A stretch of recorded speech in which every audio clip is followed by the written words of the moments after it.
Well, here we go. Episode one. Learning on the fly here, you guys. It's Pops with Pops. And I think the best way to start this thing off is maybe just a little intro on, maybe you and I, the concept of, where this is.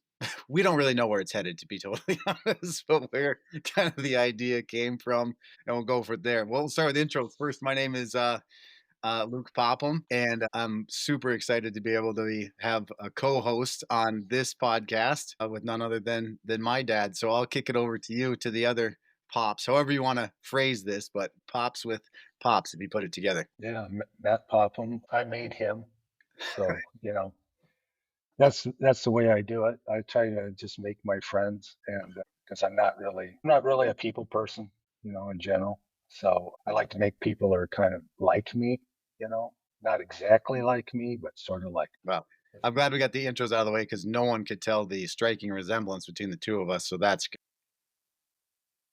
You're welcome. Well, if that 30 seconds or a minute of this podcast as we kick off isn't an indication of way this is going to go, I don't know what is. But I'll go first. And what you had started for the two of us, you guys, is my entire life I've had a buddy, and he can talk more about this than I can. But my entire life we've had really in-depth conversations. I know not everybody's privy to having a father figure like I have, to be able to basically go back and forth with all of life's trials and tribulations, whether it's personal, whether it's business, whether it's sports. I know people have coaches and mentors, and I've had a lot of those too, but I've always had, my dad. And so we've had, over all the years of my life, had these in-depth conversations, and there will be laughter randomly out of nowhere about things, just because we've spent so much time together. But I felt that we've had really, really good conversations, and conversations that I've had and shared with other people, whether have been able to help somebody, training them or mentor them, or in business. But a lot of it has been derived from these conversations that we've had, and we've talked, I'd say, a better part of a year, if not more, about, hey, I want to do a podcast. I'd like to do a podcast. And then I was like, what would be really great is to be able to have, one with the two of us. So selfishly, I get to talk to my dad at least for an hour each week, and why not film it? That makes it even better. And now it's going to be out in the stratosphere. Thought that we'd hop on here and be able to put some content out and some stuff that we have conversations with each other, and hopefully that it could help somebody else. And when I kick it over to you, Dad, I wanted you to share this quote. I know it's not your quote, but I've taken it from you because you've used it many, many times, and I think it's great when I have the opportunity to present or speak in public, because not everything we say is going to be, it's not ironclad, it's not overly articulate all the time. But I think that this quote is very valid, especially for this podcast. Some of the stuff's going to be great, some of it maybe not, but hopefully we may give you some nuggets here and there on every one that we put out, that maybe can help you with your day as you're going by, or help you within your life or whatever. So you'll be better at it than I am. I know which one I'm talking about, but why don't you share that quote? Because I think it's very important for, like, if we're helping somebody out, like giving them something that they can take with them. Well, I love reading historical nonfiction, and it's just I've never been much of a fiction person because I don't think you can even make up the stuff that's actually happened. And you listen to people's lives, and you go, I didn't know that. But this comes from Sitting Bull, who, as an old man back on the reservation before he was killed by his own people, he was asked by a reporter, do you hate the white man? And he said, I don't hate anybody. Everybody's got good and bad. And so it's like walking down a trail. If you find something useful, pick it up and put it in your pocket. If you don't think it's useful, step around it and keep going. So that always kind of stuck with me, in terms of, you don't have to agree or disagree with anybody's opinions, but if it kind of tweaks something and makes you a thought process kick off, and then maybe that's a good thing to hang on to and develop into your own. It's so good. And I think that that's, again, like I said, so pertinent for the idea of kicking off a podcast like this, because honestly, we're not the foremost expert in anything. We have what I would say extensive life experience. Not saying that any of the ups are any higher than anybody else's, because they definitely aren't. And then the lows are any lower than anybody else's, because they're not, because anybody's difficulties are their own, and everybody's hard is their hard. I do think, for me personally, like I said, the stuff that we've dove into and shared and stuff like that can help other people as we're going through. And so kind of the idea for this was, we may run into something in life. We may be in the gym. We may be thinking about something and we're like, hey, let's have the conversation about this and we'll riff about it. But again, what better way than actually put it on a podcast? And I think that saying that we're not the foremost experts on anything, the one thing that I probably would say though is that we are learners and most likely from our mistakes. Not ones to sit and wallow in the crap of it all, right? But we will learn and we will move forward and we'll have conversations on how we can get better. And I think that that's something that can be shared. And I do think that, something that can be shared specifically with men. And we had a conversation about this last week where it was like, we've been in locker rooms, we've been in boardrooms, in conference rooms, in family rooms. And personally, what I see a lot of times is guys do not share very much. We're pretend to keep it all closed off, like we got it all together. And this sometimes could leak into other sides of our life where then we're not operating to our best, whether that's as a significant other, as a parent, as in work, our physical appearance, because we're not taking care of ourselves. And so sometimes if we can have some of these open conversations and talk about some things that maybe don't get talked about, maybe we can improve and maybe we can get better. Yeah, I think the battle is, at least for myself, is that you're presenting to the world one image of that you like the world to see of you.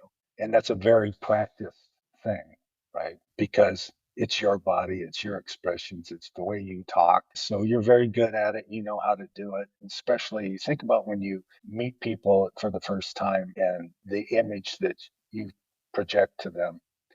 That's the best. That's the best picture of you at that moment. That's not the complete picture of you. And then also, I think it's pretty common, at least for myself, is there's a battle between confidence and worry that you're not capable up to it, all that kind of thing. And so there's this dichotomy of you feel like, yeah, I'm all that. And then inside going, oh, I hope they don't find out that I'm not all that. And, learn over time to be, and you're talking about being a self learner or autodidactic, is that you want to be able to observe other people. And when they are doing something, go, that's pretty cool. And because we learn by imitation, right? You don't just get into something, go, I read that in a book and then I just went and did it. You watch somebody do something and the nuance of their conversation, their mannerisms, their tone, their pace of their language. That was pretty impressive how they handled that. So I think that's part of not running into the room going, hey, everybody, look at me. Maybe. And I think I've had periods in my life I was like that. Look at me, look at me. Aren't I cool? Look at me. But then you learn over time that what you have to do is sit back and just check out the lay of the land and who's who. And now, part of being guys is you're always checking for threats. So on the other side of that is you're always checking out the room anyway. Well, he's not a threat to me. But the bad part about that is that you're dismissing people on a very esoteric level, and you're just making that kind of one mon- monolithic decision across people. So now we get past that. I will walk into a room. There's a bunch of people. That person seems to outgoing. That one seems to be an introvert. That guy's a loudmouth. This one's a dimwit. Whatever. You're going to find that in every group you go in. Okay, so they're making those same assessments when you walk in the room. So what is it that you want to be? And personally, I think what you learn over time is that you want to be truthful to who you are. So I'm not trying to be somebody I'm not. Okay. I'm not trying to impress somebody because that's a hard life to live up to all the time. Because it means the next time you run into them, you got to be as good or better than the last time you were in that room with them. And while there is some performative things that you have to do in certain situations because you have a persona that, and maybe it's at work or whatever it is, ultimately you have to be a genuine person. So they understand part of it's show, part of it's intellectual, but your baseline is that you're a good person. And if you don't have the good person part down or you haven't found that part of you, the rest of it's just BS. And people are going to sniff it out and they're not going to like you and they're not going to listen to you. Yeah. And I think we discussed this last time we talked where I think specifically for guys, we hide those things to the core of us. The majority of people just want to be good people, right? And guys too just want to be they want to be loved, they want to be respected, And sometimes we put more of a show on out of a fear of somebody finding out that that's really all we wanted, right? At the end of the day, you just want to be accepted. And fit in. And so what we do is then we use bravado, we use language, we use how we walk, we use how you carry yourself in a room. but it's all just most of the time it's a show. And yes, for sometimes it's like it's almost like old. I won't say old school genetic, but it's like as old as time, right? It's like animalistic, right? The biggest lion coming in the room. That's just part of it. But at the end of the day, the way it is now, it's like you don't necessarily need that fight scenario all the time. But the best people that I've witnessed, as you're talking about learning and growing, are the ones that you know that they're that guy. Whether again it's in the training room, whether it's in the office, they do exactly what they say they're going to do, and there's no extra bravado or fluff above it, right? They're comfortable, they're empathetic, they're great with conversationalists. They can listen, but I think that comes over time with being comfortable with yourself, right? And actually being okay with the good, the bad, the faults, everything else, and then just being okay with I'm just a good person trying as hard as I can to be better every single day. And I think I feel like people are muddied in the waters of just like internal struggle of trying to be better, but constantly beating themselves up, either with the external things or most likely the things between their ears that are messing with them the most. Right. And I've seen people going back to this imitation model that is, it's a learning thing. It's a learning skill. You imitate things that you go, that went well and stuff. But I've also seen people overuse that. They'll imitate people because they think, well, I want to be like them, but they haven't really decided who they are. And so, and I've had this happen at work where I've talked to people, and the way I present and is something that has been kind of honed over 50 years. So, what works for me doesn't work for you. But I've had people try to imitate my style and they can't pull it off. And I don't mean that in an arrogant way. It's just it wasn't natural to them. And so don't try to do something that's not natural to you because everybody sees it. Everybody sees it. And it's like you're trying too hard. Don't try it. When they see that, people go, "Oh, there goes Matt again, that thing." So you have to kind of own yourself. I don't know what is the best approach to tell people about that other than don't lie to yourself. There are things that you have faults in, you're weak in, you could be better at. Maybe you're testy and you sometimes get a little over the top with people and stuff. You always need to do an after action review with yourself, particularly when you think about we always get a loop in our head about conversations, particularly in business settings and things like that. And you rewind that thing and play it over and over in your head and go, yeah, I don't know if that was the best approach on that. And I've had situations where I've actually gone back to people and said, listen, the other day when we were talking about XYZ, I think I came off as a bit of a prick. And that wasn't my intention. I was trying to make this point, though uh, poorly presented to you. And if I insulted you, I'm sorry about that. And I found that apologizing sometimes and or circling back with people for clarity it's not weak. It actually builds up relationships and people go, oh, that sometimes they're even shocked by it. They just said, I didn't take it that way. And I said, well, it felt that way. So I had to talk to you about it. Right. And I can't think of a better way to put this than it's the balls to say you're sorry, right? To not just sit in it and wallow in it, but actually have the guts to go. It's probably, we talk to our kids, it's one of the hardest things for people to do, right? Is to actually admit fault, and even if they don't perceive it that way, you did, right? So it's not going to hurt you at all to go in and say, hey, I didn't feel good about this conversation. I didn't feel good at how I presented this. So I just want to apologize, right?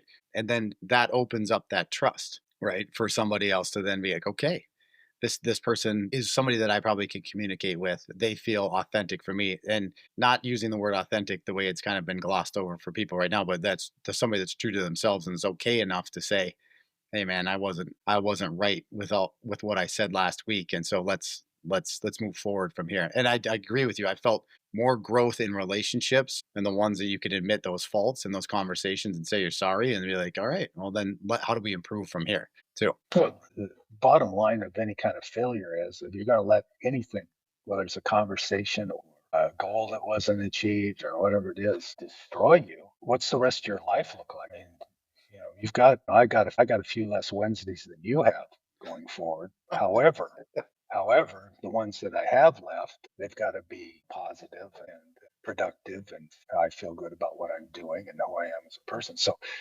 you've got always got to do that review going. I kind of booted that one and going to have to own it. And I think as a younger man, I would just run through people. If I had cleats on top of your forehead, I didn't care. It'd be like, well, toughen up, whatever.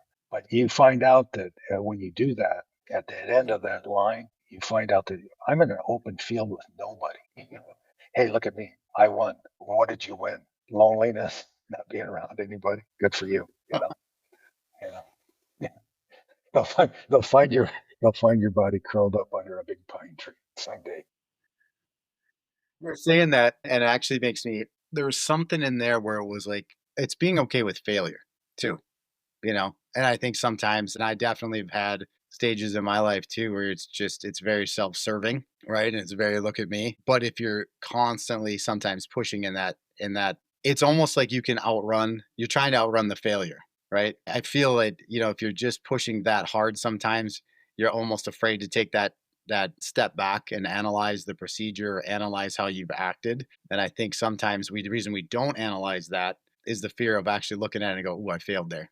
I failed on that play. I failed in that conversation." And the reason you said that, it really makes me think of, I've spent 20 years in weight rooms and gyms and working with people, and still to this day doing it. And when it comes to, I watch the way people will beat each other up, and maybe they're maxing out on their squats, or they're trying to do a bench press, or they're trying to do a clean and jerk, whatever, and they fail. And you watch them so irritated or so beat up from themselves because they failed. And I'm like, for me, training them, it's the most exciting time, right? We know where we're at. We know the tip top right now on that squat. We know where that clean and jerk is right now. Now, do we need to clean up technique? Do we need to just spend more time consecutively putting in the work to do it more and more? So then the next time we do approach that 1 rep max, we can do a little bit more. But I always love the gym analogy with failure, because I think it is sometimes I put a lot of emphasis on what happens in a gym, and I don't think people see how that ripple effect goes into the rest of their life, right? And how they accept failure. But I love taking, especially adults, even younger athletes in the gym, and have them get to failure, whether that's physical exhaustion or it is actually lifting weights, because it's to teach them that it's okay. Okay to push to your nth degree today, and that's all we've got, and let's reevaluate, let's readjust, and then let's go back and do it again. And then you watch people grow, and that's from a physical standpoint. But I do think the same thing happens, as you were talking about, from, you know in a work setting as well, right? They almost won't step out and try as hard as they can in work, or they won't go and admit failure, because it's just so nerve-wracking for them. But that's actually where the growth is going to happen, when you can actually admit that you had some failure there. So now we can move forward from here. Yeah, it's funny. I was thinking about a meeting I had at work once, and a person who to this day is still a friend of mine, a younger person, Cece. So, and he's a former jock, big strapping, good looking guy and stuff, smart, doing the business things and stuff. But because we were athletes, there was a lot of repartee, you know, you know, back and forth. And this would be, private, in offices or something, just kind of giving each other the business, thing. But we were at a meeting once, and I was at a meeting in Florida, I think. And not that that's important, but he was carrying it into the meeting, and I let that go until I had a break in the meeting, and I said, listen, I don't mind flipping some shit back and forth, but in these places with me, it's a mistake because my first inclination is to say something completely smartass to embarrass you to get back. Okay, I don't want to be that person. So when we're in here, I don't mind having the fun, but when we're in here and in these kind of settings, I want you to tone it down a little bit. And we never had a problem with it again, And but it was funny because it was like, there's different places you can do things. But I had to fight myself because the mean little kid in me wanted to just shove it right up his ass. And technical talk, I can't get into it right now. So sometimes you have to take a beat, and pause. How did that make me feel? I think it kind of hurt my feelings. I thought it was kind of insulting. I know he meant it in a funny way, but it's not funny. Not in this setting. It's not funny. And so, and we're really good friends. In fact, I'm going to talk to him this week. So, and he's a good guy. So, and the other thing is you can't throw people away. I think earlier in my life, I was like, I got an argument with you. It was a relationship. Whatever. I don't give a shit. Then, you no longer exist in my mind. I think I've talked to you about it many times. I'll put you in a box and put you on the shelf. Occasionally, I might pull it down and look at it. But usually my process is to look at it and go, yep, you're still fucker I didn't like, and put back. Again, you'll run out of people who are going to be friends with you if you're going to have that approach all the time, you know, my way or the highway, or, I'm just going to dismiss people all the time. And I think sometimes when people kind of get your goat, and I don't mean it like being kind of flippant. I mean, when they've got a point, but they're kind of being aggressive about it, is to turn it around and be inquisitive. That's an interesting take on that. Tell me more about that. You know, instead of being pissed, because either their position flounders with the second question, or maybe you learn something. And also, it's a way to deal with those situations and take control, of your emotions. Turn it into a positive. Turn it into a positive. We don't have to get strapped with our swords and go on and have a battle everywhere. And I think I did a good portion of my life like that. I saw everybody as a competitor, and that's exhausting. For sure. For sure. The second you said that, I was like, and I don't know if that's age, growth, experience, all of it, Scar tissue. scar tissue. Some of the stuff, again, sometimes I think it's just a guy thing with that a little bit. Gotta battle everybody all the time. Everything's got to be, a fight, whether it's physical or it's verbal or mental. But I've definitely left, conversations and situations or people, they say one thing and screw you. I don't, I'm never talking to you again. I got no problem with that again. But you're right. And it's almost viewing, I think sometimes when you get in that state of mind, you constantly view people instead of, you constantly view them as an enemy or the worst from the second you interact with them. Versus what if, even if they're not presenting themselves in the best light that they can, you approach every single person as they're just doing the best that they can right now. And they're trying to be the best person that they can be. And maybe they're not presenting themselves that way right now. And so I think when you're saying, well, I'll combat it with a question, or even, you'll find situations like that that are getting intense, whether verbally or physically, where you can bring yourself down because you're comfortable, but bring yourself down to ask the questions or to defuse the situation. Again, could be in a training room or a conference room, it doesn't matter, but you become calmer and ask questions, and you can de-escalate the position a lot quicker and move forward a lot faster. But it's usually because you're deciding not to butt heads the exact same. And that, I actually think that takes some guts. And it actually takes you to put your ego aside in the moment to not necessarily look like the alpha, And actually what I have seen and I've witnessed people is, I think that the guys that can actually do that situation are the ones that are actually probably the alpha in the room, because they don't need to. They don't need to puff their chest out. They don't need to talk louder. They don't need to be boisterous. They can actually bring their voice down, calm it down, ask questions, and they all of a sudden in turn are the ones that are like you said, they're the ones controlling not only the situation but probably controlling the room too. And it's interesting to watch. Again, watching behavior and things that I try to take from people too. That's what I've seen.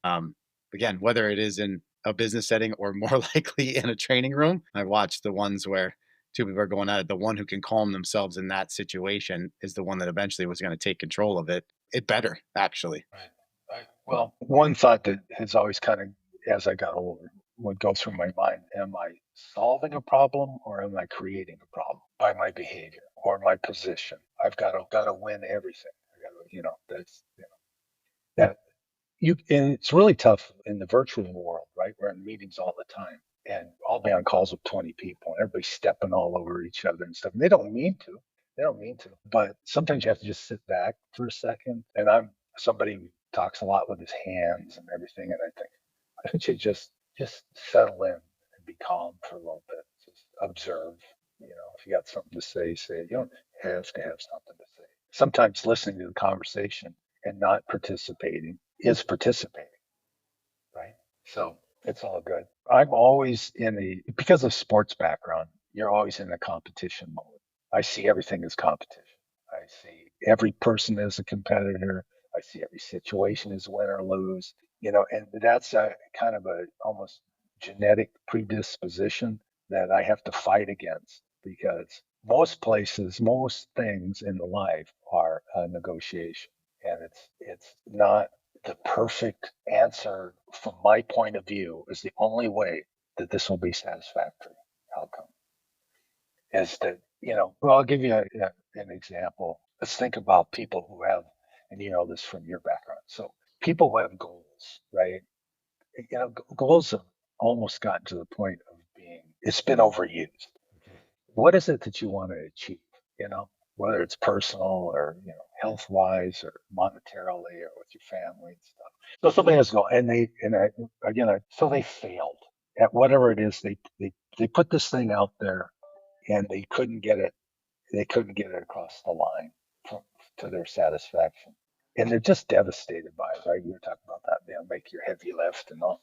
But they just stop at that one point and they just grind right there. They just grind right there. They just stay right there. And the reality is, think back at the point in time when you set the goal, okay? So whatever it is, and weightlifting is an easy example. I want to be able to squat 300 pounds. Okay, but when you started out, you were with a bar with two 15-pound plates on. So you worked your way up to, and you failed at 300 pounds, 315. Couldn't do it, had a racket. But you've been doing sets at 275. You have no celebration of the 55 pounds to 275.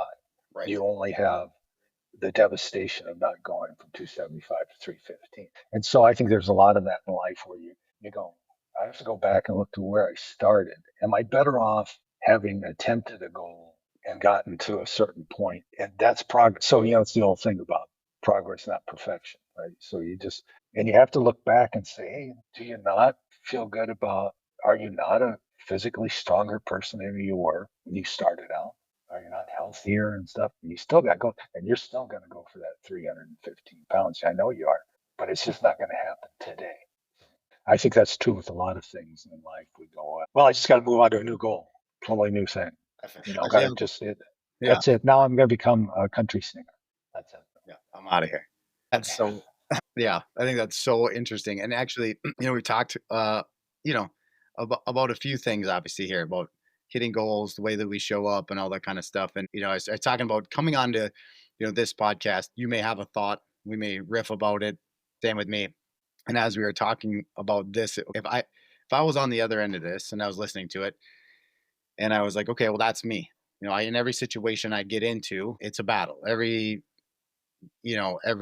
conversation is a fight. It's not a negotiation. I'm going for my goals and I feel like a failure the entire time.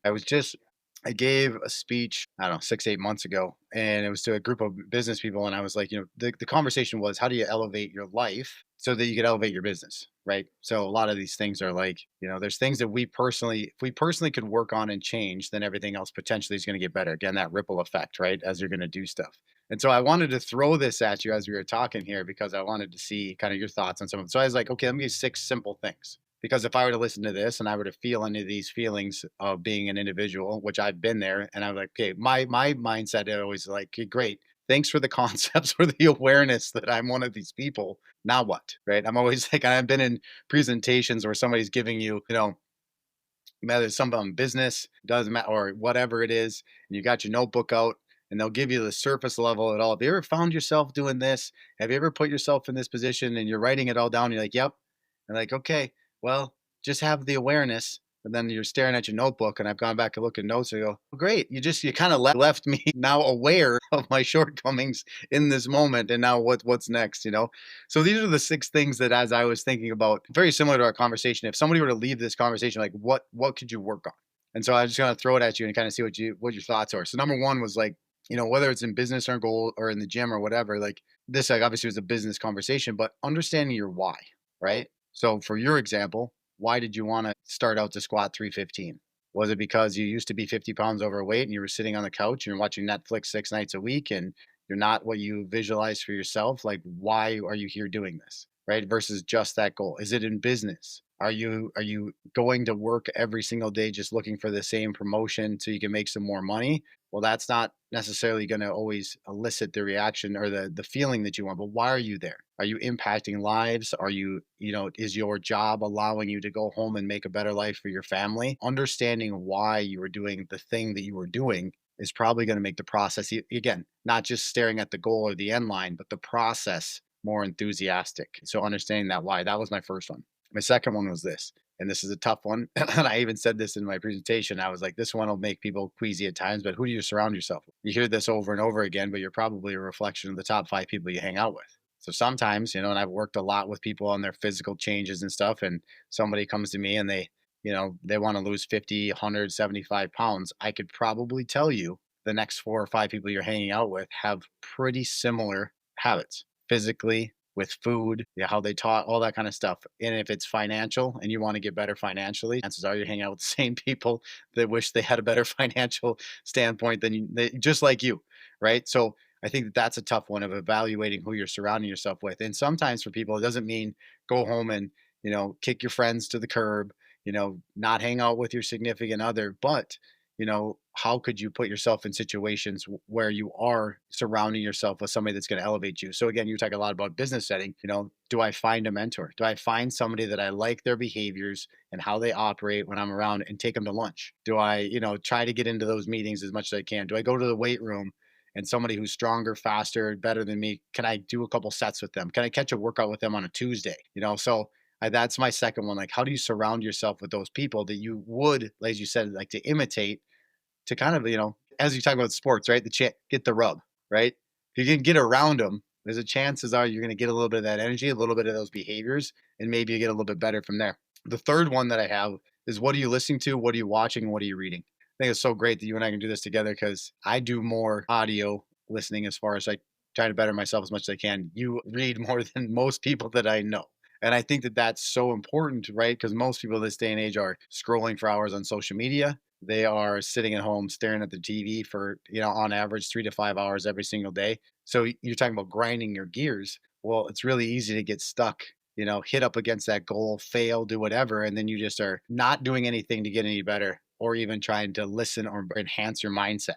That was my third one. Fourth one, I said in this presentation, for most, depending on the audience that I would be in front of, this would probably be number one for me. And I have to put it in context. Number four on my list is get active, get healthy, and get in shape. But one of the things that going about the why, knowing the why, there's an old saying that, and if you understand the why, you can endure anyhow. Okay, and so that meaning the how is a variable to the why, not the how was difficult or the how or it didn't work. Well, then let's quit on the why. It's just that's it. It's all over. And so in business and certainly something that can apply personally is you implement a change, you monitor the change, you reevaluate the change, you adjust.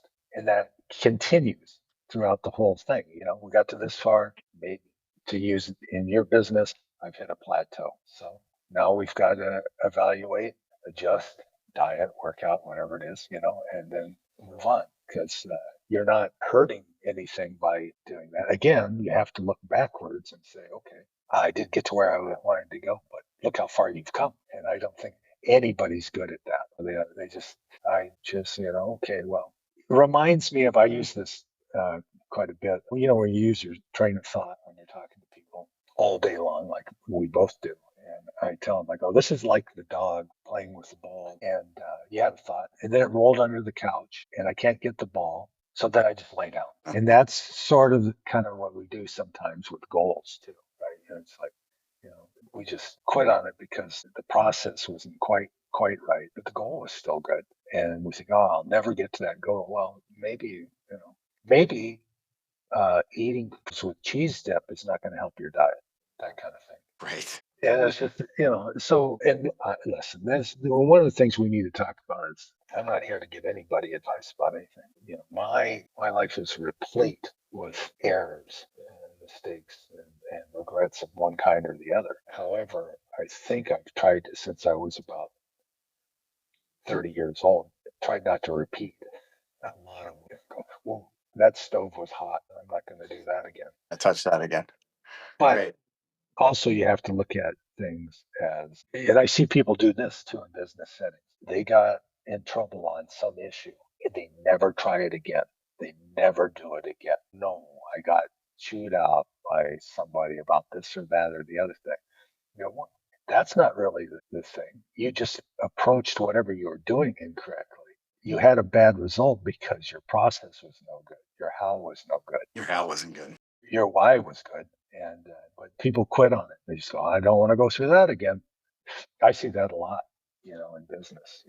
People and they go, I'm just not going to do that again.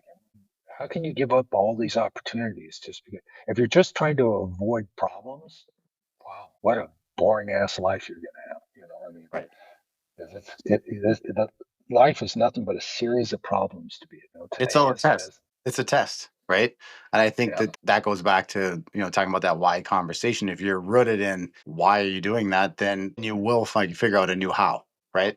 Okay, well, I want to do this. And why do I want to do this? It didn't work this time. The process wasn't good, but my why is still solid. Then the opportunities to seek out more hows becomes easier.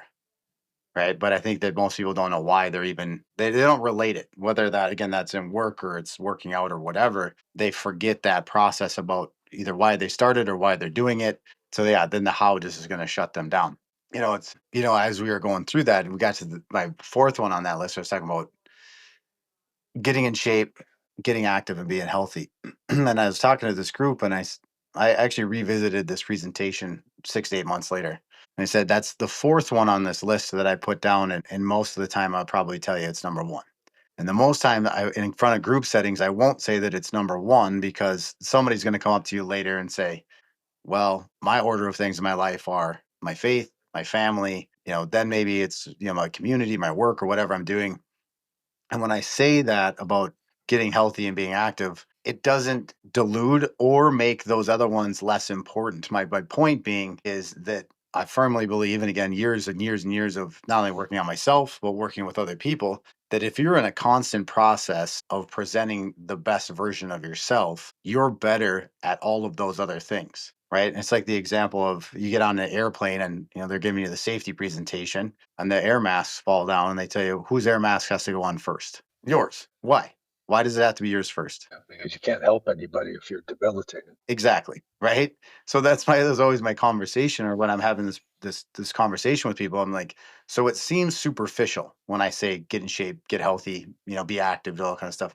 But the reality is if you are creating the best vessel you can for yourself, are you going to be better in your faith? I think so, right? You're more apt to do those things. Are you going to be better for your family? For sure. Your attitude's going to be better. Your health is going to be better. There's chances are you going to be around longer. Are you going to be better in your work, your profession, your community, whatever? Yes. And I tell people that no matter which one of those values are on your list or how that list falls for you, if you're doing everything you can to make the best version of yourself, that starts from the second you wake up and you are by yourself in your bathroom, brushing your teeth, going to take a shower. And if you look in that mirror and you don't like what you see, even in the process of it, the crap that you're going to tell yourself from the second your day starts immediately starts from how you start talking to yourself in the mirror. And most of the time, it's how you look and how you feel to yourself. Now, for all of Well, us, for all of us, we want it to be better. It's never going to be perfect for anybody, but being in process of that, I do think that it makes everything else from the second you leave the bathroom immensely better. well, I think there's two, and it's particularly in the health business that you're in, is it's tough to think about people who have never been physically fit. Right. Could be morbidly obese, and they've got all the best motivations and stuff, and they may even have some health issues that they've got to do something about it. But you have to think because it's a different mindset of somebody who doesn't know what it feels to feel better. And so little things, little tiny victories for people like that are huge. I walked, and I remember with your uncle one day, he was like getting out of shape. He's getting older. And he's like, he was just sliding into that, accepting it, thing. And I was visiting with him, and I said, man, I run, but more important, I go and walk for him. And I said, just start out. Let's go. He had a cane at the time. We went and walked a couple hundred yards down the street and back. I said, that's all you got to do. Do that for a week. Do that for 2 weeks. Do that for a month. Who cares? It doesn't really matter until you feel like you could go a little bit further, whatever. And then he was walking a couple miles a day, didn't have the cane, felt better about it. And he goes, yeah, it was simple. I go, yeah, it's simple, but it's not simple to make that. It's like the whole, journey of 1,000 miles starts with one step. And you think, well, that's not good. What good is that going to do?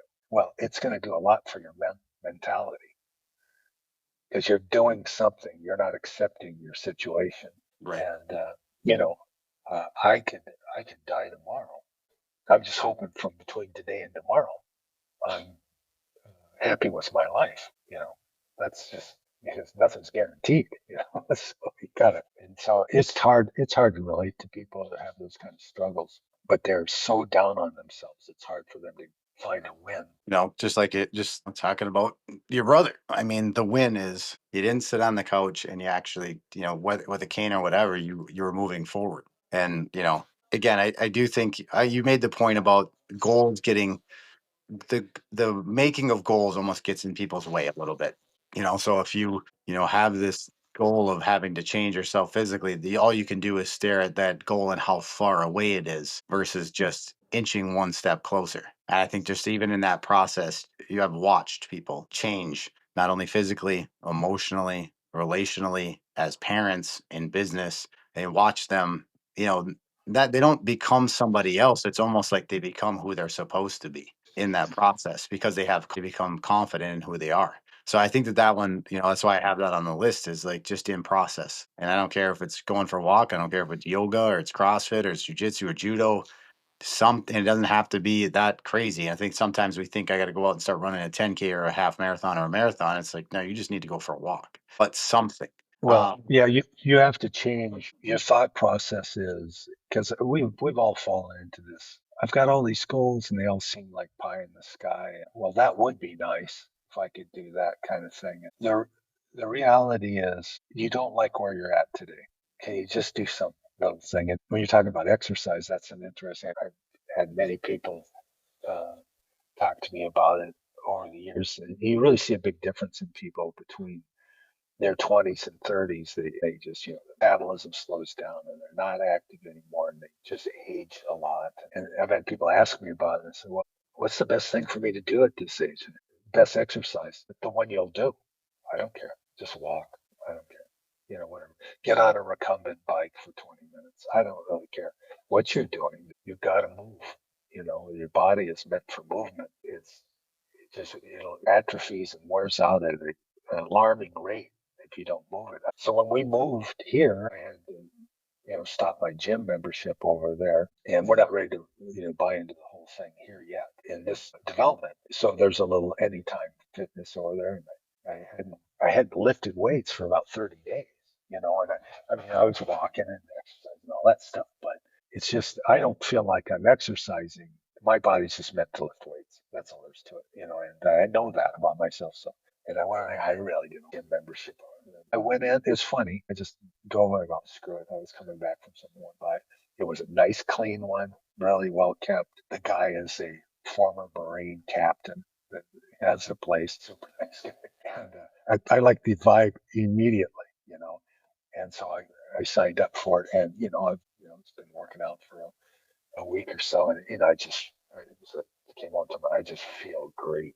Just the fact that I'm pushing some weight around and stuff is mentally it makes me less depressed feeling. I almost there's a kind of a depression if you're not doing the things that your body likes.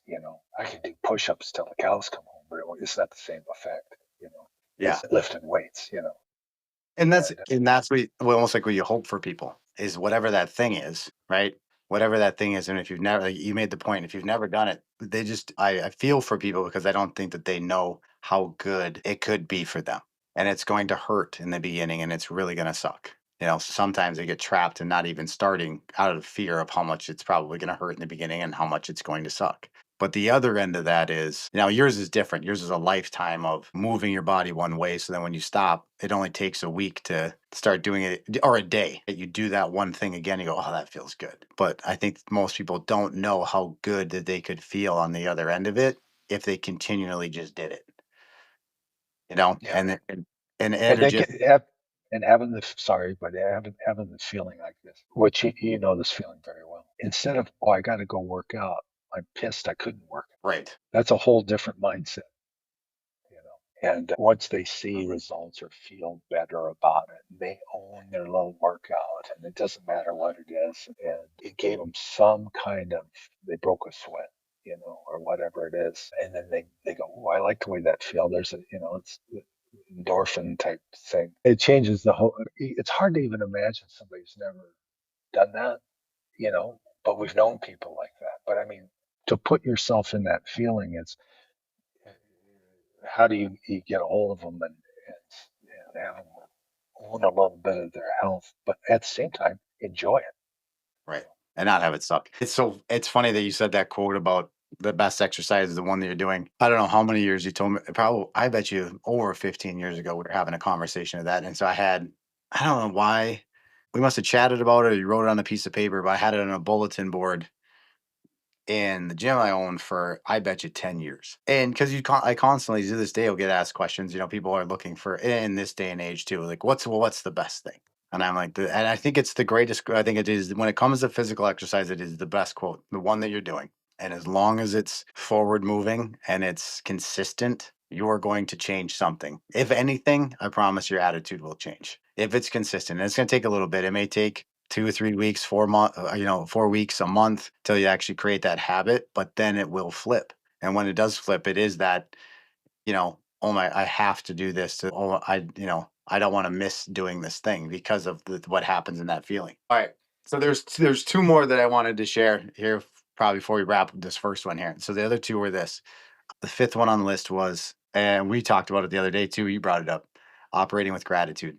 And I think that all the stuff that we've talked about, chasing goals, trying to maintain your why, all of that stuff as we're moving for a fitness goal, whatever, as we're moving forward, it is really easy to look at the negative.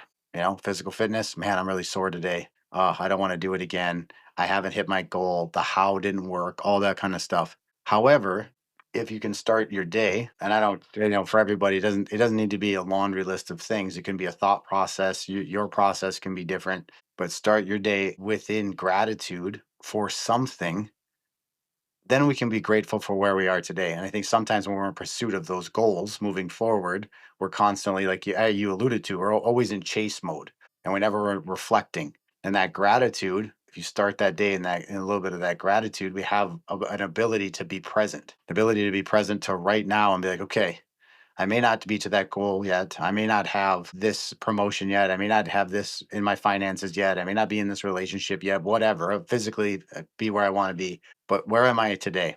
Well, I've worked out for the last 3 days. The sun is out. My family's healthy. I'm healthy. Some resemblance of gratitude will then also help propel you forward to keep working because you're grateful for the present. For me personally, and I've talked about I carry a notebook every single day for all the stuff I'm going to accomplish and everything else. And this was taught to me from mentors for years. I would hear it. I read it in books. I would hear it in podcasts and talking about operating gratitude. And it sounds good. And I would listen to it for years until I think it was probably like almost 8 years ago when I started this process of having this notebook every single day, where it was like not only the to-do list of things, but on that list is I had ten things that I'm grateful for, right? And it can be as simple as the sun shining today to, my relationship with my wife, to how my kids are, they slept through the night, whatever.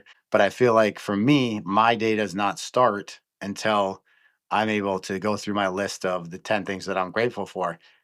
Because then it just, again, it makes me present and it does give me gratitude for everything I've done in the past to get me to here. And then I feel like it also helps propel me forward. I think that it can be very simple things. I try to push out any thoughts. The first thing I do when I wake up in the morning is uh, uh, try to have those thoughts. Those are the first thoughts. What am I doing? Well, I have a nice home. I have a nice family. I have a wonderful wife. I go through all the things. And when I'm walking, I go, it's a nice day. I'm living in a place where even when it's even when it seems like it's a little stormy, it's pretty mild weather. It's 70 degrees, not rough. So, it doesn't have to be big things. I got a puppy I like to walk. And so, uh, this isn't just a pile of things around you that supposedly they're not possessions of things. It's things that add to your life, So you got to talk for a second where, you know, I, I, I've got good income. I'm not worried about this or that. You got to be grateful for all the things you don't have. You don't have. You don't have problems of this or that. So it doesn't have to. It could be whatever the thought of the day, but to have a thought that you're doing okay. is the first thought to have, because moving on to those things you could do better at, well, they're going to be there all day and they're going to be there every day. So, you know, let's see how far we've come before we worry about how far we have to go, because at some point in your life, there's a tipping point where you're going, I'm in my spot. Not that you give up on uh, future goals and targets and stuff, because you never do that.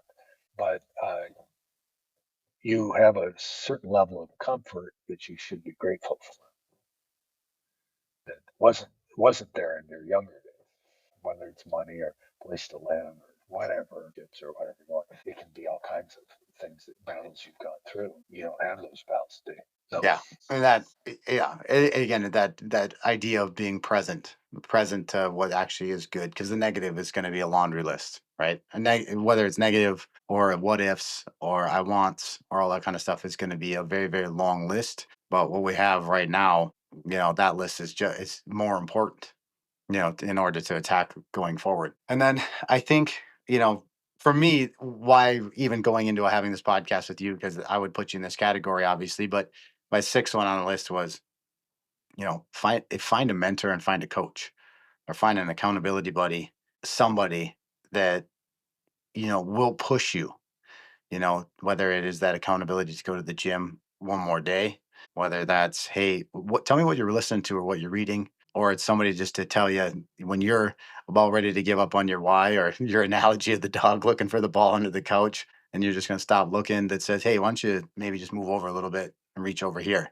I think it's important to find one or two people that you can chat with openly, about some of these things, that can maybe see something that you don't see because you're looking through a certain lens, and we all have a different lens. And so sometimes, and I've hired people, I've had people that have been mentors that have just done it out of the goodness of their heart. I've had our relationship for my entire life, but we'll just be like, hey, have you looked at it this way? And sometimes, again, being open and vulnerable enough to be willing to talk to somebody like that can change everything, because they maybe will just clear up one blind spot for you in one direction or one area that could absolutely open the floodgates for you in a multitude of other directions too. So those are the ones that I think, as we were talking today, and I was thinking about it because I had this presentation where I was trying to put together this list, and I think that we can dive deeper, as we go forward. There's other things that we can chat about,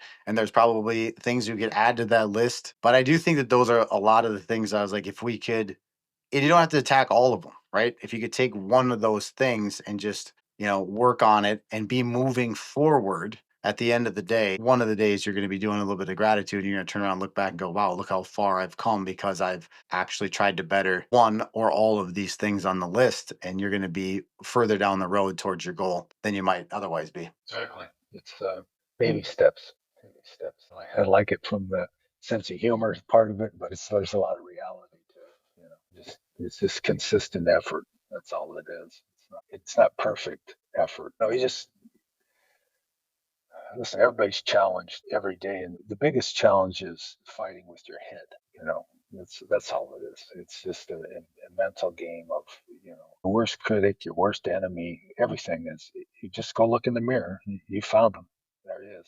So Right. people have to think. But for me, mentors. Okay, so I almost, and listen, I get exactly what you're saying, but for me, because it was a lot of it was business settings and things like that, I almost get the heebie-jeebies when I hear the word mentor. I think rather than having a title of it, you should just look for somebody that around your sphere of influence that you see regularly. Just talk to them. Hey, you don't have to ask them, hey, would you be my mentor? Yeah. No, it doesn't need to You be that. just, but you see people do that, right? And it's okay. It's just like people who need to have a trainer in the gym, or they got to go to a class to work out. Everybody's got a different thing, their way their mind works. Personally, I've not been that way. Part of me is I don't want to be told what to do, and that's not necessarily good.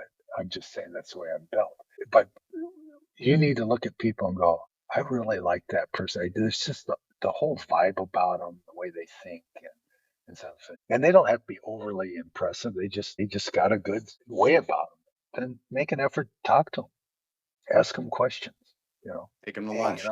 Hey, I was thinking about this. What do you think about that? Here's what I was thinking. And I don't know.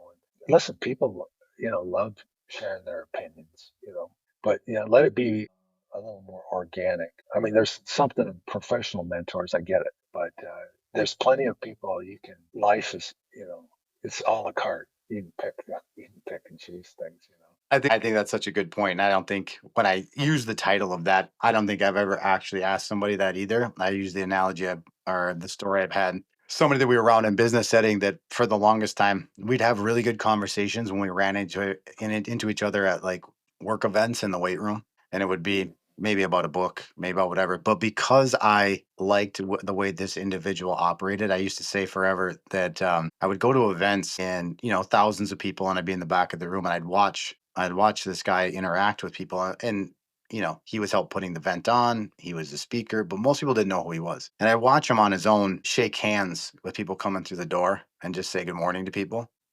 Welcome people in. And then when it was came to the presentation time, you'd see people in presentations where people are talking to the person next to them. Maybe they're not like necessarily paying attention to the speaker. He was always taking notes. It wasn't on his phone, and it was all that stuff. And he not never was it a hey, will you be my mentor? But for me, always will be because Right. of his behavior was what I wanted to emulate. And then again, we would have conversations, and I've been privy to be around him, and we'd chat about stuff. But it was never like we wear the string around your neck that you're my mentor. But it was again somebody that wanted to emulate based on watching their behavior and how they interacted with other people. And so, but I think it's important versus just think sometimes maybe we'll watch people from a distance, almost like in awe, right? Like, I can't believe they can do that instead of how do they do that? Or why do they do that? Or let me ask them this question. They're human just like we are. And chances are that if they're really good at something, they're probably going to be super open to talking to you and probably sharing their knowledge with you. It was learned behavior by them, but we always assumed that they were just born that way. Now, there are people in your life that you go, wow, they're absolute diamond. They were like so rare, and those people do exist, but they've got other flaws. So, they may be super super good at whatever presentations and that. They got other problems going on that you're not seeing, or personal challenges. So, you just have to. If there's something that you like, we learn by observation and imitation. Then you've got to make it your own at some point. You can't just go, I can't be Luke. I can't be, somebody else. What's comfortable, your own voice has to be comfortable to you. If it isn't, it's going to come off like that. Yeah. It's like the person who loses their train of thought, but can't segue and make fun of it because, oh my God, I had this presentation in my head because you know why? It wasn't your presentation, so. All right, man, I've got to Right. roll. Me too. Well, on to the next one. Hope it's helpful. We'll put this out and we'll see where this thing evolves to. And we'll talk Okay. soon. All right. Talk to you. Talk to you. Bye.